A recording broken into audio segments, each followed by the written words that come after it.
Exchanger अगर bound positive group contain कर रहा है तो ये क्या कंटेन करने वाला है मैम? बिल्कुल सिंपल सी बात है, और जितना ज्यादा वो रेजिन के साथ में बाउंड होगा उतना धीरे धीरे वो ट्रैवल करेगा और उतना ही स्लोली। अब जैसे कि मैंने आपको ये भी बताया कि हमारे पास यहाँ आयंस का सेपरेशन होगा, यानी डिफरेंट डिफरेंट जो आयंस होंगे उनका बेसिकली एक्सचेंज होगा। मान लो अगर हमारे पास कैटायन है तो कैटायन भी एक्सचेंज हो सकता है, एनायन है तो एनायन भी एक्सचेंज हो सकता है। तो इन्हीं के लिए हम एक एक्सचेंजर का यूज करते हैं। यहाँ पर आपके दो टाइप के एक्सचेंजर यूज हो सकते हैं। कौन कौन से एक्सचेंजर? एक तो आपका कैटायन एक्सचेंजर यूज हो सकता है, दूसरा आपका एनायन एक्सचेंजर यूज हो सकता है। अब अगर हम इन्हीं के बारे में बात करें कि भाई मुझे ये बता दीजिए कि क्या हमारे पास कैटायन एक्सचेंजर होंगे, क्या एनायन एक्सचेंजर होंगे, तो समझिएगा हमारा जो एनायन एक्सचेंजर होता है, एक तो हमारे पास एक्सचेंजर कौन सा हो गया मैम? Anion exchanger. और दूसरा क्या हो जाएगा? दूसरा मैम एक्सचेंजर हमारे पास हो जाता है कैटायन एक्सचेंजर। तो ये दो, क्योंकि हमारे पास आयंस दो टाइप के होते हैं तो ऑब्वियस सी बात है कि ये एक्सचेंजर भी हमारे पास कितने टाइप के होंगे मैम? दो ही टाइप के होंगे। अब जो एनायन एक्सचेंजर होता है it always contain bound positive groups. भाई एनायन का मतलब क्या है? निगेटिव। तो इनका अपोजिट ग्रुप को ये कंटेन करते हैं। यानी अगर मैं एनायन एक्सचेंजर के बारे में बात करूंगी तो it will contain bound positive groups, जबकि अगर मैं कैटायन एक्सचेंज की बात करूंगी, कैटायन एक्सचेंजर की, it will contain bound negative groups. तो ये चीज बिल्कुल हाईलाइट कर लीजिएगा। एनायन एक्सचेंजर कंटेन्स, ये बहुत ही इंपॉर्टेंट लाइन बता रही हूं बेटा मैं, anion exchanger contains bound positive groups. ठीक है, जस्ट अपोजिट ग्रुप्स को ये क्या करेंगे मैम? बिल्कुल अपोजिट ग्रुप्स को ये कंटेन करने वाले हैं। जिस तरीके से हमारे एनायन एक्सचेंजर ने बॉन्ड पॉजिटिव ग्रुप्स कंटेन कर दिया, कैटायन एक्सचेंजर क्या करने वाले हैं ये मैं यहां पर लिख देती हूं। कैटायन एक्सचेंजर कंटेन्स, बता दो भाई, इतना तो आप लोग बताएंगे। एनायन एक्सचेंजर अगर बाउंड पॉजिटिव ग्रुप कंटेन कर रहा है तो ये क्या कंटेन करने वाला है मैम? बिल्कुल सिंपल सी बात है, अगर एनायन पॉजिटिव कंटेन कर रहा है तो जो हमारा कैटायन एक्सचेंजर होगा it will contain bound negative groups. ठीक है, it will contain bound negative groups. ये बहुत इंपॉर्टेंट लाइन है हमारी, क्योंकि इस लाइन का अभी मैं तुम्हें मैकेनिज्म समझाने वाली हूं और वो जो मैं मैकेनिज्म समझाऊंगी वो सबसे ज्यादा इंपॉर्टेंट है। डन, चलो जी मैकेनिज्म समझाते हैं आपको। अब ये मैकेनिज्म समझ लेना, ये मैकेनिज्म आपका लॉन्ग में पूछे जाने के बहुत आसार हैं, शॉर्ट में भी पूछे जा सकते हैं। लेट अस सपोज हमारे पास एक नेगेटिव चार्ज कंटेनिंग आयन है दैट इज X माइनस, और साथ में मैं इसकी किसी सॉल्ट के साथ रिएक्शन करवा देती हूँ which is let us suppose R minus K positive.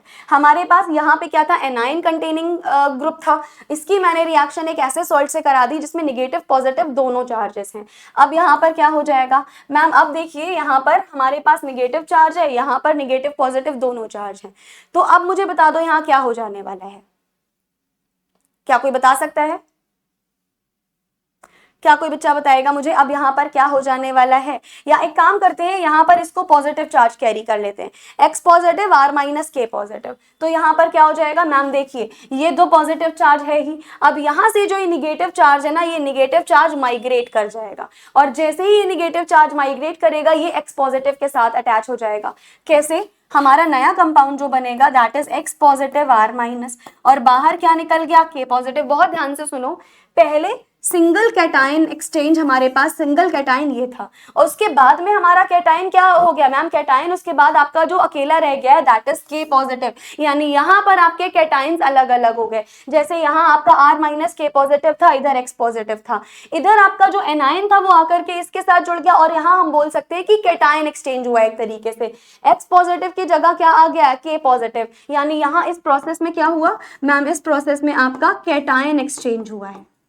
पहले हमारे पास X पॉजिटिव चार्ज था, ये था आपका कैटायन एक्सचेंजर। कैटायन एक्सचेंजर ने क्या कर दिया? नेगेटिव चार्ज को उसके कंबाइन करवा दिया, और एक्सचेंज क्या हो गया? K पॉजिटिव बाहर निकल गया, यानी X पॉजिटिव की जगह अगर K पॉजिटिव बाहर निकल रहा है, यानी दोनों कैटायंस के बीच में अगर चेंजेस हो रहे हैं तो यहाँ पर क्या यूज होंगे मैम? यहाँ कैटायंस एक्सचेंज हुआ है with the help of cation exchanger. तो ये रिएक्शन, ये मैकेनिज्म किसकी होगी मैम? कैटायन एक्सचेंज की मैकेनिज्म है।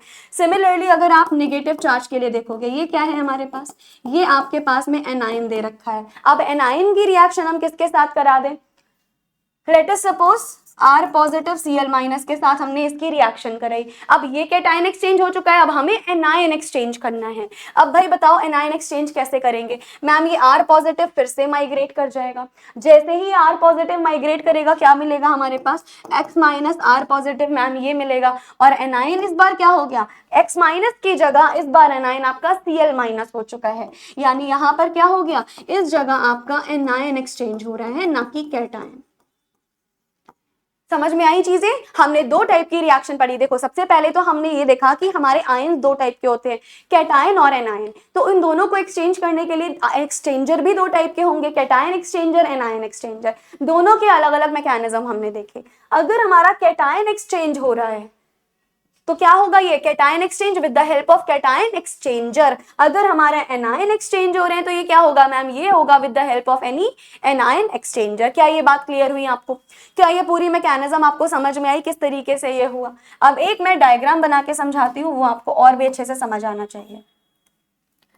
एक डायग्राम की हेल्प से समझाते हैं, समझ में आने के पूरे पूरे चांसेस हैं भाई आपको। अब मेरा सर्कल तो परफेक्ट नहीं है, थोड़ा सा एडजस्ट कर लीजिएगा। ओके चलो भाई, थोड़ा सा एडजस्ट करेंगे आप लोग अपना आप।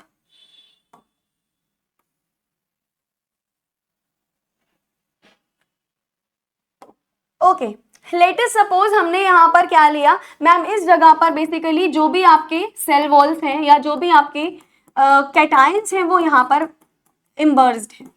यानी हमने बेसिकली क्या ले रखा है? हमने मैम एक रेजिन ले रखा है, दिस इज अ रेजिन। और इस रेजिन में क्या है मैम? इस रेजिन में पूरे के पूरे रेजिन में कैटायंस फैले हुए हैं, यानी इस पूरे रेजिन में कैटायन भरे हुए हैं। डन। सिमिलरली उस रेजिन में क्या होगा मैम? ये एनायन एक्सचेंजर रेजिन समझ लो आप इसको, क्योंकि यहाँ पर क्या कौन से आयंस होंगे? यहाँ पे मैम नेगेटिव आयन सबमर्ज्ड होंगे। देखो ये दो अलग अलग रेजिन हैं, एक रेजिन में हमारे पास पॉजिटिवली चार्ज है और एक रेजिन जो है वो हमारा कैसा है मैम? वो हमारा निगेटिवली चार्ज है। ठीक, हमने क्या किया मैम? आपने ना यहाँ पर दो दो हमारे रेजन बना के रख दिए। अब बहुत ध्यान से समझना, ये पॉजिटिव है तो पॉजिटिव के साथ अट्रैक्ट करने कौन आएगा? इनके अटैक करने मैम निगेटिव चार्ज आएंगे। यानी यहाँ पर मूवमेंट किसका होगा? निगेटिव चार्ज का। क्यों भाई? क्योंकि ये सारे के सारे पॉजिटिव चार्ज कैरिंग थे, तो यहाँ पे एक्सचेंज करने के लिए कौन आएगा मैम? निगेटिव चार्ज आएगा। सिमिलरली यहाँ पे सभी में कौन सा चार्ज था मैम? निगेटिव चार्ज था। तो यहाँ पर एक्सचेंज करने के लिए कौन आएंगे मैम? यहाँ एक्सचेंज करने के लिए आएंगे पॉजिटिवली चार्ज। तो इधर पॉजिटिव चार्ज आया, इधर नेगेटिव चार्ज आया। यानी ये क्या था मैम? ये था आपका एनायन एक्सचेंजर। ये क्या है? This is your anion exchanger, क्योंकि एक्सचेंज होने के लिए यहाँ ऊपर से कौन आ रहा है मैम? नेगेटिव चार्ज आ रहा है। तो एनायन एक्सचेंजर स्टेशनरी फेज हम बोल देंगे इसको। This is what ma'am? This is anion exchanger stationary phase. अगर ये एनायन एक्सचेंजर स्टेशनरी फेज है बेटा, तो ये क्या होने वाला है मैम? यहाँ पर ऊपर से कैटायन आ रहा है, तो यहाँ पर किसका एक्सचेंज होगा? कैटायन का। तो what is this?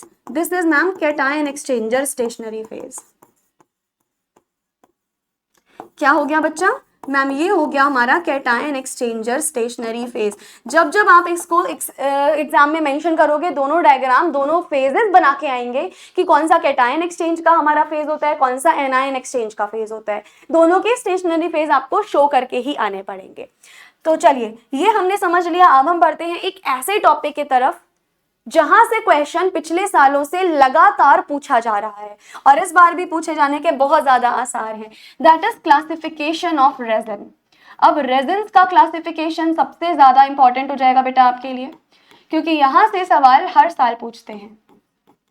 Classification of resin में ही हम उन फैक्टर्स के बारे में भी बात करेंगे जो फैक्टर्स रेजिन को अफेक्ट करते हैं या जिन फैक्टर्स से हमारी रेजिन बहुत ज्यादा अफेक्ट होती हैं। उन सभी एग्जांपल्स के बारे में भी बात करेंगे कि जो क्लासिफिकेशन है उनमें एग्जांपल्स क्या क्या आते हैं। तो हम ऊपर ऊपर से सिर्फ क्लासिफिकेशन नहीं देखने वाले, हम उन क्लासिफिकेशंस के बारे में एकदम कंप्लीट स्टडी करने वाले हैं कि उस क्लासिफिकेशन के अंडर क्या क्या चीजें आएंगी, क्या क्या फैक्टर्स आएंगे। Everything we are going to cover in this particular classification. तो सबसे पहले तो हम लिख सकते हैं कि resins can be classified. Resins can be classified as follows. हमारे डिफरेंट डिफरेंट तरीके से रेजिन्स क्या हो सकते हैं, रेजिन्स मैम क्लासिफाई किए जा सकते हैं। ठीक है भाई, सबसे पहले हम उन सारे तरीकों को ही समझते हैं कि आप किन किन तरीके से रेजिन को क्लासिफाई कर सकते हो। देखो, अगर मैं सबसे पहले तरीके के बारे में बात करूं तो पहले क्या आएगा, स्ट्रॉन्ग कैटायन एक्सचेंजर रेजिन।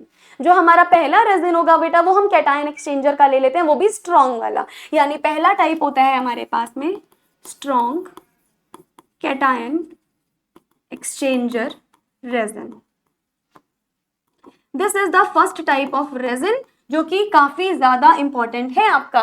क्या ले लिया हमने मैम, स्ट्रॉन्ग कैटायन एक्सचेंजर आपने रेजिन ले लिया। ओके, अब जो है सबसे इंपॉर्टेंट चीज की आपने रेजिन तो ले लिया, अब इस पर्टिकुलर रेजिन में कौन सा ग्रुप किस पर्टिकुलर ग्रुप के साथ कनेक्टेड होता है, ये सवाल आपको पूछा जा सकता है और आपको लिखना पड़ेगा। तो याद रखना, जब जब हम लेंगे स्ट्रॉन्ग कैटायन एक्सचेंजर रेजिन तब तब सल्फोनिक एसिड ग्रुप्स आपको लेने पड़ेंगे। समझ में आया? तो इस पर्टिकुलर रेजिन में मैं कौन कौन से ग्रुप्स ले सकती हूँ, यहां मैम सल्फोनिक एसिड ग्रुप्स हम लेंगे, तो we can take sulphonic acid groups. अच्छा, सल्फोनिक एसिड ग्रुप्स मैम आप ले तो रहे हो, लेकिन ये अटैच किसके साथ होंगे, ये बहुत इंपॉर्टेंट सवाल है। ये ग्रुप्स जो होते हैं वो किसके साथ अटैच्ड होते हैं बेटा, ये अटैच्ड होते हैं स्टाइरीन पॉलीमर के साथ। तो हम लिखेंगे अटैच्ड विद, कौन सा ग्रुप ले रहे हैं, किसके साथ अटैच्ड है, हर रेजिन के लिए इंपॉर्टेंट है। ठीक है, किसके साथ ma'am, styrene and divinyl benzene compound के साथ अटैच्ड होते हैं। तो attached with styrene and divinyl benzene chloride. ये बहुत इंपॉर्टेंट सी चीजें हैं आपकी। ठीक है, कि कौन सा हम ग्रुप ले रहे हैं, किसके साथ में हमारे ये बेसिकली अटैच्ड है, या बेंजाइन क्लोराइड से बेटर होगा अगर आप कोपॉलीमर लिख लोगे। ठीक है, कोपॉलीमर, तो ये एक प्रकार का पॉलीमर के साथ हमारे सल्फोनिक एसिड्स जो होंगे वो अटैच्ड होंगे। ये बहुत इंपॉर्टेंट पोर्शन हमने फिनिश किया है एक के बारे में। अब कंप्लीट करते हैं दूसरा। अब दूसरा मैम हमारे पास क्या होगा, पहले तो हमने ले लिया स्ट्रॉन्ग कैटायन एक्सचेंज रेजिन, अब एक बार स्ट्रॉन्ग लिया है, अब हम वीक ले लेते हैं। तो अगला हमारे पास हो जाने वाला है बेटा weak cation exchange resin. Weak cation exchange resin, ma'am आपने स्ट्रॉन्ग कैटायन एक्सचेंज रेजिन ले लिया, समझ गए हम कि इसमें क्या क्या ग्रुप्स आ रहे हैं। अब आप ले लीजिए वीक कैटायन एक्सचेंज रेजिन। यहाँ पर क्या होता है, वीक कैटायन एक्सचेंज रेजिन में बेटा सल्फोनिक एसिड नहीं पाया जाता, यहाँ पाए जाते हैं कार्बोक्सिलिक एसिड, ये बहुत याद रखिएगा। तो यहाँ पर हम क्या लिखेंगे, कार्बोक्सिलिक एसिड। अच्छा, कार्बोक्सिलिक एसिड का जरा फॉर्मूला मुझे बताना मैम। इसका ग्रुप होता है हमारा COOH। तो कार्बोक्सिलिक एसिड्स किसके साथ अटैच्ड होंगे मैम, कार्बोक्सिलिक एसिड यहाँ पर किसी डिफरेंट ग्रुप के साथ में अटैच होंगे। जरा बताना ये कार्बोक्सिलिक एसिड किसके साथ अटैच होंगे, ये मैम अक्राइलिक और डाइविनाइल बेंजीन कोपॉलीमर के साथ अटैच होने वाले हैं। तो हम लिख सकते हैं अक्राइलिक एंड डाइविनाइल कोपॉलीमर। ये इस कोपॉलीमर के साथ में क्या करेंगे मैम, यहाँ पर ये अटैच होंगे। अब एक बार फिर से सुनिएगा, हम क्या देख रहे हैं मैम, हम रेजिन्स का क्लासिफिकेशन देख रहे हैं। सबसे पहले हमने देखा strong cation exchange resin. Strong cation exchange resin में जो हम एसिड लेंगे that would be sulphonic acid, जो कोपॉलीमर के साथ में अटैच होगा। कौन सा कोपॉलीमर, डाइविनाइल या स्टाइरीन, दोनों के साथ भी हो सकता है। देन हमने देखा वीक कैटायन एक्सचेंज रेजिन। अगर वीक कैटायन एक्सचेंज रेजिन ले रहे हैं, यहाँ कार्बोक्सिलिक एसिड पाया जाता है, एंड कार्बोक्सिलिक एसिड अक्राइलिक और डाइविनाइल बेंजीन कोपॉलीमर के साथ में क्या होगा मैम, उसके साथ में अटैच होगा। हमने दोनों कैटायन एक्सचेंजर रेजिन खत्म कर लिए। एक बार बताना कि क्या कैटायन एक्सचेंजर रेजिन आपको समझ में आया। हमने प्रॉपरली दोनों कैटायन एक्सचेंज रेजिन तो खत्म कर लिए, अब हम कवर करने जा रहे हैं एनायन एक्सचेंज रेजिन। तो बता दो जरा अगली हेडिंग हमारे पास क्या होनी चाहिए मैम, अगली हेडिंग आपके पास होनी चाहिए स्ट्रॉन्ग एनायन एक्सचेंज रेजिन।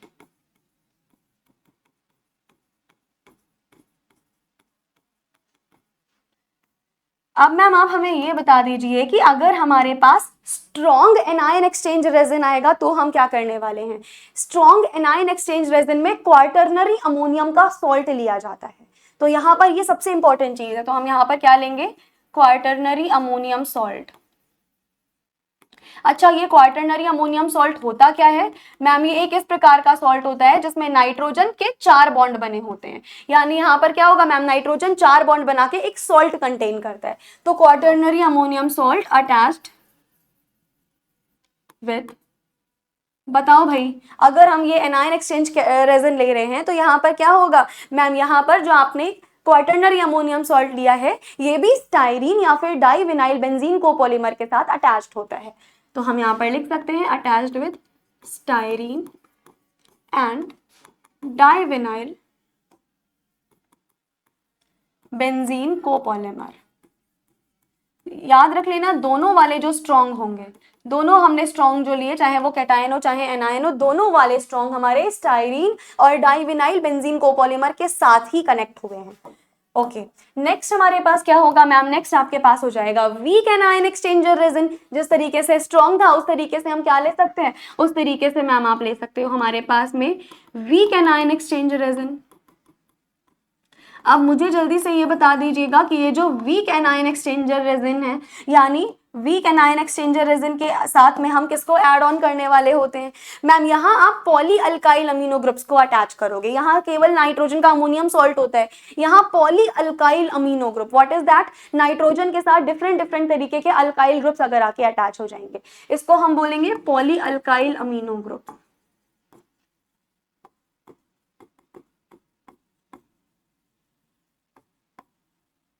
यहाँ पर क्या होगा मैम, यहाँ पर हमारे poly alkyl amino groups attach होते हैं। किसके साथ अटैच होंगे, वही मैम सेम बेंजीन कोपॉलीमर के साथ में अटैच हो जाने वाले हैं। डन, तो ये क्या हो गया मैम, ये हमारे पास क्लासिफिकेशन हो गया किसका, रेजन का क्लासिफिकेशन। एक बार देख लीजिए, रेजन को आपने डिफरेंट डिफरेंट पार्ट्स में क्लासीफाई करा, सब लिख के आना है। सबसे पहले strong cation exchanger resin, weak cation exchanger resin. यहाँ पर हमने देखा कि कौन से एसिड्स लिए जाते हैं जो फर्दर किस कोपॉलीमर के साथ में अटैच होते हैं। सिमिलरली हमने एनाइंस के लिए देखा strong anion exchanger resin and weak anion exchanger resin. ये पर्टिकुलर क्लासिफिकेशन आई होप तुम सबको समझ में आ गया होगा। डन, अब हम एक बार देख लेते हैं कि इनके सोर्स के आधार पर, यानी कहां से हमें कौन सा रेजन मिल रहा है, उस सोर्स के आधार पर कैसे इन रेजन्स को क्लासिफाई किया जाता है। तो अब हम क्या देखेंगे, अब हम देखेंगे classification of resin on the basis of its source. भाई सोर्स के बेसिस पर हम कैसे करेंगे मैम, ये बताइए। चलिए देखते हैं क्लासिफिकेशन ऑफ रेजन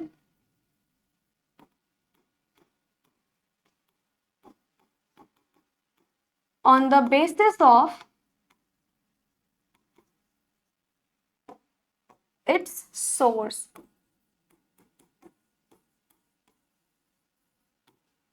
है ना, सोर्स के आधार पर हम किस तरीके से क्लासिफाई करने वाले हैं मैम, ये बता दीजिए। अब ये बहुत इंपॉर्टेंट क्लासिफिकेशन आपका रहने वाला है। इसमें सबसे पहले हमारे पास आएंगे बेटा नेचुरल रेजन्स। सबसे पहले कौन आएंगे मैम, सबसे पहले हमारे पास आ जाने वाले हैं नेचुरल रेजन, यानी जो हमारा नेचुरल रेजन होता है मैम। अब आप हमें ये बता दीजिए कि नेचुरल रेजन कौन कौन से होते हैं। देखो नेचुरल रेजन में हमें ये भी देखना है कि कैटायन हम कौन सा लेंगे, एनायन हम कौन सा लेंगे, क्योंकि दोनों से मिलकर बना है। तो नेचुरल रेजन के अंदर देखते हैं कि क्या हमारे पास कैटायन होने वाला है और क्या हमारे पास एनायन होने वाला है। जब जब आपका नेचुरल रेजन आएगा तो आपके अंदर कैटायन होंगे जियोलाइट्स, और एनायन कौन से होंगे मैम, डोलोमाइट एनाइंस भी हमें अवेलेबल हो जाएंगे। तो याद रखिएगा कैटाइंस हमारे पास होने वाले हैं जियोलाइट, एनाइन कौन होने वाले हैं मैम, डोलोमाइट होने वाला है। ये किसके अंडर आ गया, ये मैम आ गया हमारा नेचुरल रेजिन के अंडर। नेचुरल रेजिन के अलावा आपका एक और टाइप का रेजिन होता है, what is that, artificial resin. तो हमारा अगला रेजिन कौन सा होने वाला है मैम, अगला रेजिन आपका होने वाला है आर्टिफिशियल रेजिन। चलिए मुझे ये बता दीजिए जरा कि आर्टिफिशियल रेजिन क्या होता है, what is the artificial resin. अब मुझे ये बता दीजिए, हमने नेचुरल रेजिन समझ लिया, आर्टिफिशियल रेजिन क्या होने वाला है। सबसे पहली बात की जो मैम आर्टिफिशियल रेजिन है, इसको आप सिंथेटिक रेजिन भी बोल सकते हो। तो हम यहाँ पर ये भी लिख सकते हैं कि it is also known as synthetic resin. कुछ कुछ बुक्स में आपको आर्टिफिशियल रेजिन के नाम से भी मिला जाएगा, और कुछ कुछ बुक्स में यही सेम चीज आपको किस नाम से दी जा सकती है मैम, यही सेम चीज हमें सिंथेटिक रेजिन के नाम से भी दी जा सकती है। ठीक है, चलिए अब मुझे बता दीजिए कि आर्टिफिशियल रेजिन के अंडर आते कौन कौन सी चीजें हैं मैम। जितने भी ऑर्गेनिक और इनऑर्गेनिक रीजन्स होते हैं, रेजिन्स होते हैं, वो सारे रेजिन्स हमारे इसी के अंडर आते हैं। तो हम यहाँ पर लिख सकते हैं ऑर्गेनिक and inorganic resins। तो याद रखिएगा आपका जो भी आपका ऑर्गेनिक रेजिन, जो भी आपका इनऑर्गेनिक रेजिन होगा, सब किसके अंडर आएगा मैम? सब आर्टिफिशियल रेजिन या सिंथेटिक रेजिन के अंडर हमारे पास आ जाने वाला है। चलो ये दो टाइप्स तो हमने देख लिए। थर्ड टाइप क्या हो जाने वाला है मैम? थर्ड टाइप आपके पास हो जाने वाला है ऑर्गेनिक रेजिन। अब ये बता दीजिए मैम, ये ऑर्गेनिक रेजिन के अंडर क्या क्या आता है? What comes under this organic resin, ये मैम आप हमें बता दीजिएगा एक बार। हमने नेचुरल रेजिन देख लिया जो कि कैटायन और एनाइन दोनों जिसमें होंगे। आर्टिफिशियल रेजिन देख लिया, ऑर्गेनिक और इनऑर्गेनिक रेजिन हर टाइप के आते हैं। अब मैम हमारे पास बच गया फाइनली अपना ऑर्गेनिक रेजिन। इसमें बता दीजिए क्या आएगा? जितने भी पॉलीमेरिक रेजिन स्ट्रक्चर्स होते हैं वो सब यहाँ आते हैं। तो हम क्या लिखेंगे मैम? Polymeric resin. जो भी हमारे पास पॉलीमेरिक रेजिन्स होंगे वो सब कहाँ आएंगे मैम? वो सारे के सारे रेजिन आपके ऑर्गेनिक रेजिन के अंडर आने वाले हैं। All the polymeric resin structure, all the polymeric resin matrix comes under what ma'am? They comes under the organic resin. Done. ये हमारे पास रेजिन का क्लासिफिकेशन हो गया on the basis of its source. किस सोर्स से हमें कौन सा रेजिन मिल रहा है उसके बिहाफ पे हमने क्या देख लिया? प्रॉपर क्लासिफिकेशन देख लिया। अब मैं तुम लोगों को कुछ ऐसे पॉइंट्स लिखवाने जा रही हूँ जो बहुत ज्यादा इंपॉर्टेंट होने वाले हैं। अब इन पॉइंट्स को पहले मैं लिखवाऊंगी, फिर मैं डिटेल में समझाऊंगी कि इन पॉइंट्स का मतलब क्या है। देखो, मोर हाईली चार्ज्ड मॉलिक्यूल, जितना किसी मॉलिक्यूल पे ज्यादा चार्ज होगा उतनी उसकी ज्यादा एफिनिटी होगी। अभी समझाती हूँ, पहले लिख लेते हैं more highly charged molecule.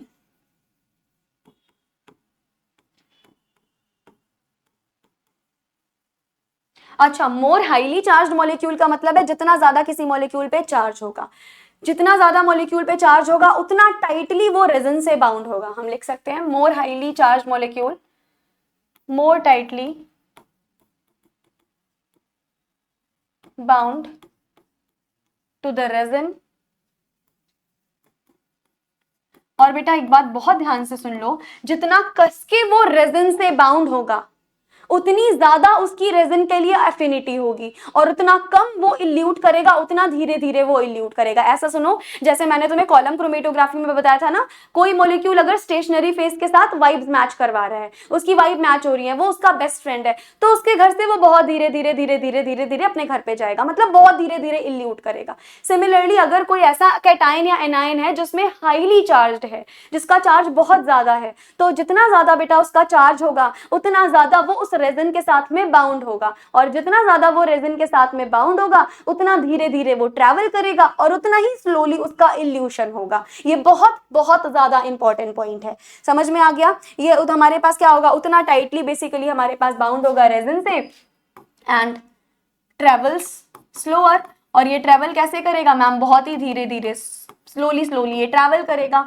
And हम लिख सकते हैं रिजल्टेंट इल्यूट वेरी स्लोली।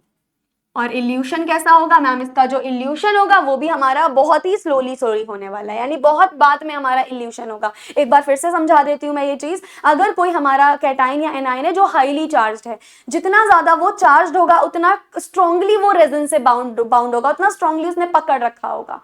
जितना स्ट्रांगली पकड़ रखा होगा उतना धीरे धीरे ट्रैवल करेगा, उतना धीरे धीरे इल्यूट होगा। ये वाला पॉइंट बहुत बहुत इंपॉर्टेंट पॉइंट है, एंड आई होप तुम्हें ये पॉइंट बहुत अच्छे से समझ में आ गया होगा।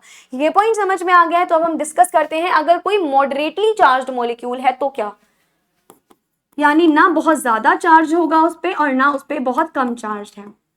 अगर हमारे पास क्या दिया हुआ है मैम? अगर हमें दिया हुआ है एक मॉडरेटली चार्ज्ड मॉलिक्यूल, तो मॉडरेटली चार्ज्ड मॉलिक्यूल क्या करने वाला है मैम? ये बेसिकली दोनों रेजन के बीच में इक्विलिब्रेशन मेंटेन करेगा। तो हम लिख सकते हैं moderately charged molecule equilibrate between the resin. ये क्या करेगा मैम? ये रेजन के मॉलिक्यूल्स के बीच में इक्विलिब्रेट करने का काम करेगा। ये ना तो बहुत जल्दी इल्यूट हो जाएगा, ना तो बहुत धीरे धीरे इल्यूट होगा। इसका इल्यूशन कैसा होगा मैम? इसका इल्यूशन बहुत स्लोली नहीं होके बहुत फास्ट भी ना होके एकदम मॉडरेट इक्विलिब्रेशन में लाई करने वाला है। अगर हमारे पास लेस चार्ज मॉलिक्यूल होंगे उसका क्या करें? अगर हमारे पास क्या प्रेजेंट है मैम? अगर आपके पास में लेस चार्ज्ड मॉलिक्यूल्स हैं, यानी उसका चार्ज बहुत कम है, अगर लेस चार्ज मॉलिक्यूल है तो मुझे बता दो क्या होगा मैम? ये रेजन के साथ बहुत ही वीकली बाउंड होगा। तो हम लिख सकते हैं less charge molecules are bound with resins very weakly. समझ में आया? अगर हमारे पास लेस चार्ज मॉलिक्यूल्स होंगे, लेस चार्ज आयंस होंगे, ये रेजन के साथ में क्या करेंगे मैम, बहुत ही वीकली बाउंड होंगे और बेसिकली क्या करेंगे मैम, इक्विलिब्रेट बफर के साथ में ज्यादा करेंगे, हम लिख सकते हैं and equilibrate more with buffer, buffer solution के साथ ज्यादा इक्विलिब्रेट करेंगे। और क्योंकि बफर सॉल्यूशन के साथ ज्यादा इक्विलिब्रेट करेंगे, रेजन को उतना कसके इन्होंने पकड़ा नहीं होगा, क्या हो जाएगा अब यहाँ पर, ट्रेवल्स मोर रेडिली, ट्रेवल्स मोर रेडिली, रेडिली या फास्टर कुछ भी बोल सकते हो, एंड इल्यूट फास्टर, और क्या हो जाएंगे मैम, जल्दी जल्दी इल्यूट कर जाएंगे। और याद रखना इसी को बोला जाता है एफिनिटी ऑफ आयंस। ये जो मैंने चीजें लिखी हैं, इसी सारी चीजों को बोला जाता है एफिनिटी ऑफ आयंस, यानी मैंने तुम्हें ये जो बताया है, it contains the role of affinity of ions. यानी अगर हमारे पास कोई आयन है, वो रेजिन से ज्यादा एफिनिटी शो कर रहा है, बहुत स्ट्रॉन्गली बाउंड है, उसका ट्रेवल बहुत धीरे धीरे होगा और बहुत बाद में वो इल्यूट होगा। ऑन द अनदर हैंड, अगर कोई हमारे पास आयन है जो रेजिन के साथ बहुत ही वीकली बाउंड है, यानी रेजिन के साथ बहुत ही लेस एफिनिटिव है, उसकी एफिनिटी बहुत कम आ रही है, वो क्या करेगा, वो मैम बहुत फास्ट ट्रैवल करेगा और एकदम जल्दी से इल्यूट हो जाएगा। जबकि अगर हमारे पास मॉडरेटली चार्ज आयन होगा, जिसकी एफिनिटी बेसिकली मॉडरेट है, ना बहुत ज्यादा है ना बहुत कम है, उसका क्या सीन होगा, वो मैम इक्विलिब्रियम मेंटेन करेगा बफर सॉल्यूशन और रेजन के बीच में। ये तीनों पॉइंट समझ में आ जाने चाहिए आपको। और ये पॉइंट्स किस पे बेस्ड होते हैं, all these points are based on the affinity of ions. ये मैं चीज लिख भी देती हूं, all these points are based on affinity of ions। ये सब सारे पॉइंट्स किस पे बेस्ड है मैम, ये एफिनिटी ऑफ आयंस पे बेस्ड है। याद करो मैंने इस चैप्टर की पहली लाइन में तुम्हें बताया था, separation happens on the basis of affinity. ये देख लो, एफिनिटी के बेसिस पर पूरा सेपरेशन हो रहा है। ये मेरी चीजें प्रूफ भी हो गई। मैंने बोला था ना, यहाँ पर आयंस का सेपरेशन होगा on the basis of affinity, और यहाँ सेपरेशन हो रहा है on the basis of affinity. This I have already prove. उसके बाद हम लास्ट में अपना देख लेते हैं कुछ एप्लीकेशंस, यानी जो हम अपने आयन एक्सचेंज क्रोमेटोग्राफी में हम पढ़ रहे हैं, इसके आप फाइनली हमें कुछ एप्लीकेशंस भी बता दीजिए। और एक और इम्पॉर्टेंट चीज ये, जो मैं एप्लीकेशन बताने जा रही हूँ, अगर लॉन्ग में सवाल आएगा तो तुम्हें एप्लीकेशन लिख के ही आना है। शॉर्ट में कई बार आपकी एप्लीकेशंस पूछी जा चुकी हैं, तो ये लॉन्ग के लिए, शॉर्ट के लिए सबसे ज्यादा इंपॉर्टेंट कॉन्सेप्ट है एप्लीकेशंस। तो बहुत इंपॉर्टेंट एप्लीकेशन एक ये भी है कि वाटर यानी पानी को सॉफ्ट करने के लिए, जो भी हमारे आजकल हार्ड वाटर आते हैं ना, हार्ड वाटर को जब हम सॉफ्ट करते हैं, यानी कैंट आरओ यूज करते हैं, जो भी डिफरेंट हम आरओ यूज करते हैं, उन सब में कहीं ना कहीं इस टेक्निक का यूज होता है। तो वाटर को सॉफ्ट करने में, उनका डीमिनरलाइजेशन करने में काफी ज्यादा यूज होता है। तो इसकी हम पहली एप्लीकेशन क्या लिख देंगे, for softening we can write that for softening and demineralization of water। यानी अगर हमें वाटर को सॉफ्ट करना है या अगर हमें वाटर को डीमिनरलाइज करना है, तो हम क्या यूज करेंगे, आयन एक्सचेंज क्रोमेटोग्राफी का आप यूज करने वाले हो। उसके अलावा किसका यूज करते हैं, किस चीज में यूज करते हैं, उसके अलावा बेटा फॉर एग्जाम्पल हमारे पास डिफरेंट एंजाइम्स हैं, या अगर हमारे पास टिश्यूज हैं, तो हम उनके एक्सट्रैक्शन के लिए भी इस पर्टिकुलर टेक्निक का बहुत यूज करते हैं। तो अगली एप्लीकेशन हमारे पास क्या हो जाएगी मैम, अगली एप्लीकेशन हो जाएगी फॉर द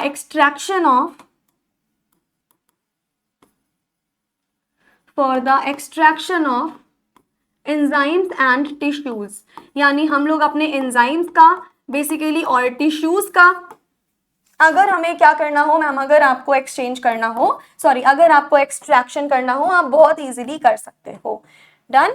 तो ये हमारे पास हो गया। अगला बता दो किस चीज के लिए यूज करते हैं मैम, इनऑर्गेनिक कंपाउंड्स को सेपरेट आउट करने के लिए। यानी हम लिख सकते हैं that for the separation of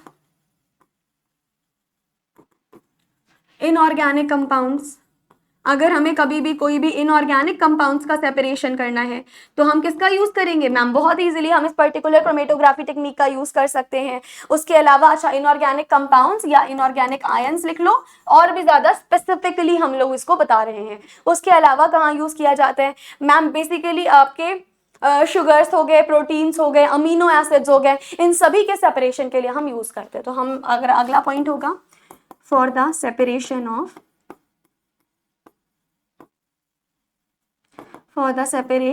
sugars, proteins and amino acids, है ना? इन सभी के हम सेपरेशन के लिए किसका यूज करेंगे? इनका हम यूज करने वाले हैं। तो ये हमारे पास क्या हो गया मैम? ये हमारे पास हो गया पूरा का पूरा ion exchange chromatography. And ion exchange chromatography में हर एक फैक्टर मैं आपको बता चुकी हूँ, इसका बेसिक्स क्या है, आयन एक्सचेंज किस प्रिंसिपल पे काम करता है, यहाँ पे आयन एक्सचेंजर कैटायन एक्सचेंजर की मैकेनिज्म क्या है, इनका क्लासिफिकेशन कैसे करते हैं, सारे टाइप ऑफ क्लासिफिकेशन बताए। देन हमने आपको फैक्टर्स भी बताए कि किस किस फैक्टर पे रेजिन का अफेक्शन होने वाला है। देन इनकी एफिनिटी के आधार पर हमने कुछ ये भी डिस्कशन किया कि क्या बेसिकली एफिनिटी के बेसिस पर इनका इल्यूशन रहने वाला है। देन लास्ट में हमने डिस्कस कर लिया कि आयन एक्सचेंज का एप्लीकेशन क्या होगा। So that is all about ion exchange chromatography. I hope आप लोगों को समझ आई होगी। ये सारे नोट्स हैंड रिटन आपको पीडीएफ फॉर्म में मिल जाएंगे व्हाट्सएप एंड टेलीग्राम पे। Do join the WhatsApp and Telegram from the description link. And next class में मिलेंगे आप अगली क्रोमेटोग्राफी टेक्निक के साथ। Thank you so much and stay tuned with pharmacy India plus.